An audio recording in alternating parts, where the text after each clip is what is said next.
Hello viewers. In this video we're going to be talking about the benefits of using reactive distillation columns in industry, and in particular the esterification of acetic acid via a reactive distillation mechanism. Now, many of today's popular chemical processes involve equilibrium limited chemical reactions, and by definition equilibrium limited chemical reactions only proceed to a certain extent. This can be quantified by the equilibrium constant K, which is essentially just a ratio of products to reactants. K can be increased by changing the temperature or pressure, however this isn't exactly always a cost-efficient solution. Fortunately, reactive distillation columns can solve this problem. Essentially, a reactive distillation column, or RD column, is just a reactor and a distillation column all in one process. How it works is reactants enter the distillation column through the feed stream, and the column is maintained at a constant temperature appropriate for the reaction. Now, because this is an equilibrium limited chemical reaction, in a normal reactor by itself, the reaction would only be able to proceed to a certain extent, and not that much product would be able to be collected.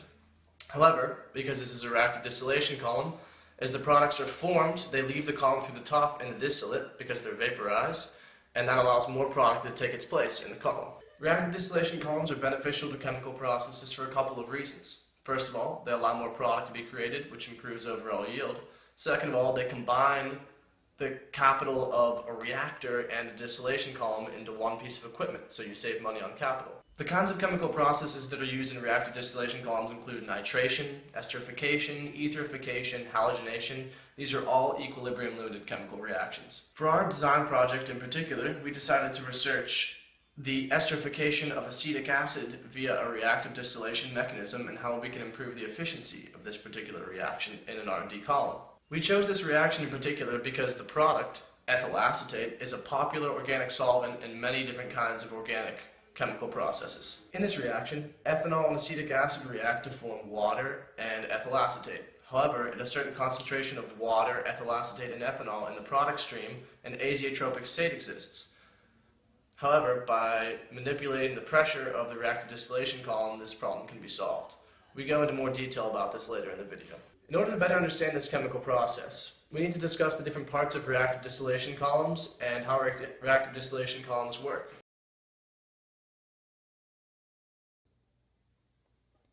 The apparatus used in reactive distillation is remarkably similar to a normal distillation column.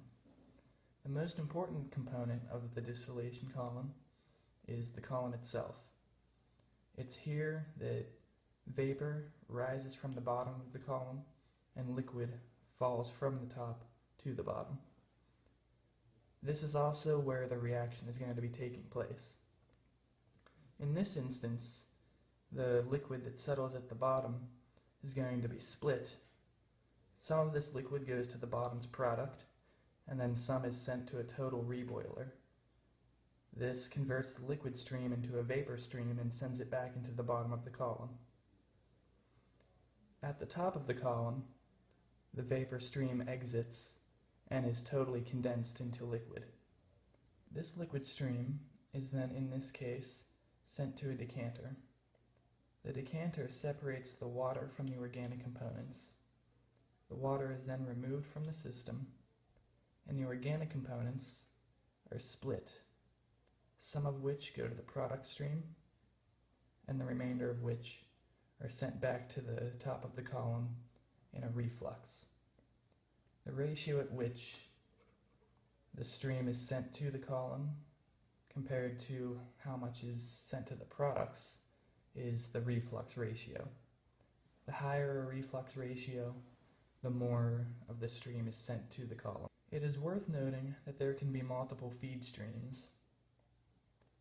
The feed stream is just what sends the reactants to the column initially. With multiple feed streams, the amounts of each component can be more closely monitored.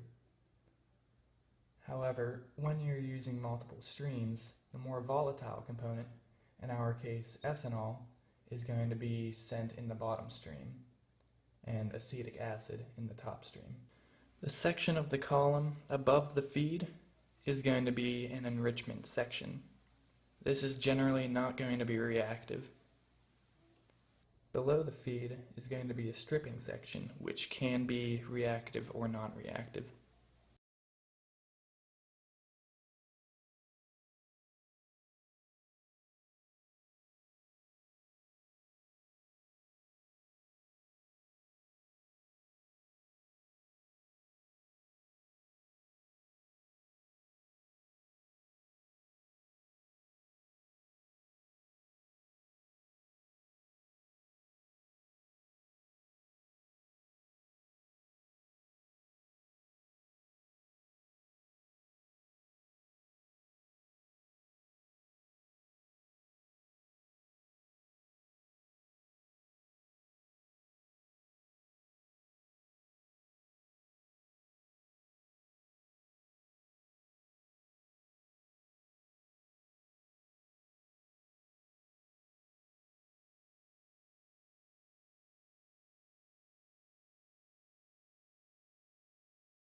In order to better understand and improve the efficiency of a reactive distillation column, we studied multiple experiments in which process variables were altered.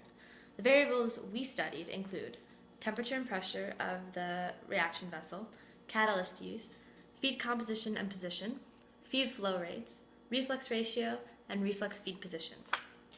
In an experiment where all variables were held constant except for the temperature, the percent conversion of acetic acid increased slightly with an increase in temperature. However, the rate of the reaction was increased significantly when we increased the temperature. The use of catalysts, such as an ion exchange resin, which is widely used in industrial reactive distillation columns, is used to differentiate between the reactive and the non-reactive areas of the column. It is important to have a non-reactive zone to prevent acetic acid from winding up in the distillate. The feed properties that have an effect on the yield are the composition, the location of the feed, and the feed flow rate. The ratio of the components has a tremendous effect on the yield due to the limiting nature of the reaction. Using excess of one reactant will force the other to react more, increasing the yield of ethyl acetate. Additionally, when the reactants are fed to the column separately, we found that the yield was increased when the more volatile component was introduced into the lower feed stream, because doing so prevented it from boiling before reacting. However, we found that splitting the feeds rather than feeding the reactants together does not majorly impact yield. We also discovered through our research that there is somewhat of a Goldilocks zone regarding the feed flow rates. Too low of a feed flow rate will cause the ethanol to boil off without reacting, and too high of a feed flow rate causes the reactants to be pushed through the system without being given adequate time to react. The effects of the reflux ratio on yield stem from the same principles that govern the feed flow rates. Too low a reflux ratio simply removes ethanol from the system, and too high a reflux ratio has a harmful effect on the conversion percentage. Therefore, a moderate reflux rate benefits the process yield by increasing the reactive zone. Additionally, the reflux feed placement also affects the percent conversion and yield. A reflux feed to the top of the column increases conversion by increasing the size of the reactive zone, but also causes the ethanol and some of the ethyl acetate to condense. Feeding the reflux to the bottom will cause the mixture to boil and travel through the reactive zone normally. In this video, we have discussed the reaction distillation column method of esterification of acetic acid. With a proper analysis of reactive distillation process and the reaction kinetics involved in the esterification of acetic acid with ethanol, it is possible to design an efficient and high-yield system. It is shown through experimental data that certain conditions benefit the overall process. These conditions include high temperatures, moderate reflux ratios and feed rates, specified catalysts, water removal, and different feed positions. Water removal is one of the most essential components to the process due to Le Chatelier's principle. Since this reaction exists at equilibrium with water as a product, removal of the water forces the direction of the reaction towards the products. It is also important to note that acetic acid should be held slightly in excess so that a higher conversion percentage can be achieved. Lastly, designing a proper chamber that keeps the azeotrope at a low enough pressure so that ethanol can evacuate from the solution is essential to ensure that the capture of ethyl acetate and with minimal impurities. These key points of focus are essential in the design process of the reaction using reactive distillation column.